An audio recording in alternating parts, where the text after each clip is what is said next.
Hello friends, welcome to spicy masala taste. இன்றைக்கி நம்ம வீடியோவில் என்ன பார்க்க போனால் சூப்பரான ஸ்நாக்ஸ் ரெசிபி தாங்க பார்க்க போகிறோம். ஒரு கப் கோதுமை மாவும் ஒரு கப் ராகி மாவும் வச்சு சூப்பரான ஸ்நாக்ஸ் வந்து செஞ்சு கொடுத்துடலாங்க. சாப்பிட்றதுக்கு நல்லா டேஸ்ட்டாக இருக்குங்க. இது எப்படி செய்யலான்னு பார்க்கலாம் வாங்க. ஒரு மிக்சிங் பவுல் எடுத்துருக்கேங்க. ஒரு கப் அளவுக்கு ராகி மாவு எடுத்திருக்கேன், அதை சேர்த்துக்கலாம். ஒரு கப் ராகி மாவுக்கு ஒரு கப் கோதுமை மாவு சேர்த்துக்கலாங்க. ஒரு டேபிள் ஸ்பூன் அளவுக்கு வெள்ளல் எடுத்து வச்சுருக்கேங்க, அதை சேர்த்துக்கலாம். ஒரு பிஞ்ச் அளவுக்கு உப்பு சேர்த்துக்கலாங்க. ஏலக்காய் தூள் அரை ஸ்பூன் அளவுக்கு சேர்த்துக்கலாம். வந்து கலந்து விட்டுக்கலாங்க. இது ஒரு பக்கம் இருக்கட்டுங்க. அடுப்பத்தில் பேன் வச்சுக்கோங்க. 3/4 கப் அளவுக்கு வெல்லம் எடுத்துருக்கேன், அதை சேர்த்துக்கலாங்க. 3/4 கப்பு டு 1 கப் அளவுக்கு நம்ம வெல்லம் சேர்த்துக்கலாங்க. நம்மளோட இனிப்பு பொறுத்து 1/4 கப் அளவுக்கு தண்ணி சேர்த்துக்கலாங்க.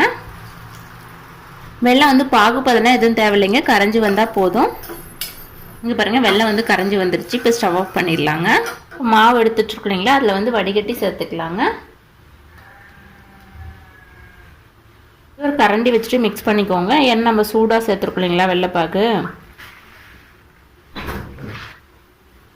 இது பாருங்கள், கலந்து விட்டாச்சுங்க. கை பொறுக்கிற சூடுக்கு வந்துடுச்சு. இப்போ தண்ணி வந்து கொஞ்சம் தேவையான அளவுக்கு சேர்த்துட்டு நம்ம பசஞ்சு எடுத்துக்கலாங்க.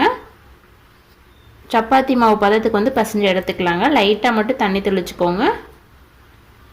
பாருங்கள், மாவு வந்து நல்லா பசஞ்சு எடுத்தாச்சுங்க. இங்கே பாருங்கள், நல்லா சாஃப்டான சப்பாத்தி மாவு பதத்துக்கு வந்து பசஞ்சு எடுக்கணுங்க. இது வந்து எண்ணெயில் போட்டு பொரிச்சு எடுக்கணுங்க. நம்ம அதிரசம் செய்வோம் இல்லைங்களா, அந்த மாதிரி சின்னதாக உருண்டை எடுத்துக்கிட்டு பால் கவர் எடுத்துருக்கேங்க. நெய்யோ ஆயிலோ அப்ளை பண்ணிக்கோங்க. கையிலேயே இந்த மாதிரி ப்ரெஸ் பண்ணி விட்டுக்கலாங்க. நம்ம வந்து அதிரசம் செய்வோம் இல்லைங்களா, அந்த மாதிரி தான். பால் கவருக்கு பதிலாக இலை இருந்துச்சுன்னா அது கூட எடுத்துக்கலாங்க. இந்த மாதிரி தட்டி எடுத்துக்கலாங்க. இதை வந்து எண்ணெயில் போட்டு பொரிச்சு எடுத்துக்கணுங்க.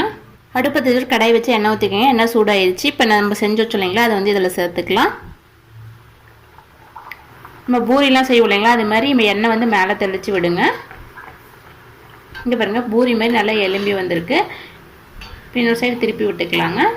இங்கே பாருங்கள், வெந்துருச்சு, எடுத்துடலாம். இதே மாதிரி மீதி இருக்கிறதையும் செஞ்சு எடுத்துக்கலாங்க. இங்கே பார்த்தீங்களா எவ்வளோ சூப்பராக வந்துருக்குன்னு பாருங்கள். இங்கே பாருங்கள், எல்லாமே சூப்பராக செஞ்சு எடுத்தாச்சுங்க. நல்லா சூப்பராக வந்திருக்கு. இதேமாதிரி நீங்களே வீட்டில் ட்ரை பண்ணி பார்த்துட்டு உங்களோட ஃபீட்பேக் வந்து மறக்காமல் கமெண்ட் பண்ணுங்கள். எங்களோட சேனல் பிடிச்சிருந்தா சப்ஸ்கிரைப் பண்ணி பக்கம் பெல் ஐக்கன் கிளிக் பண்ணுங்கள். தேங்க்யூ, தேங்க்ஸ் ஃபார் வாட்சிங்.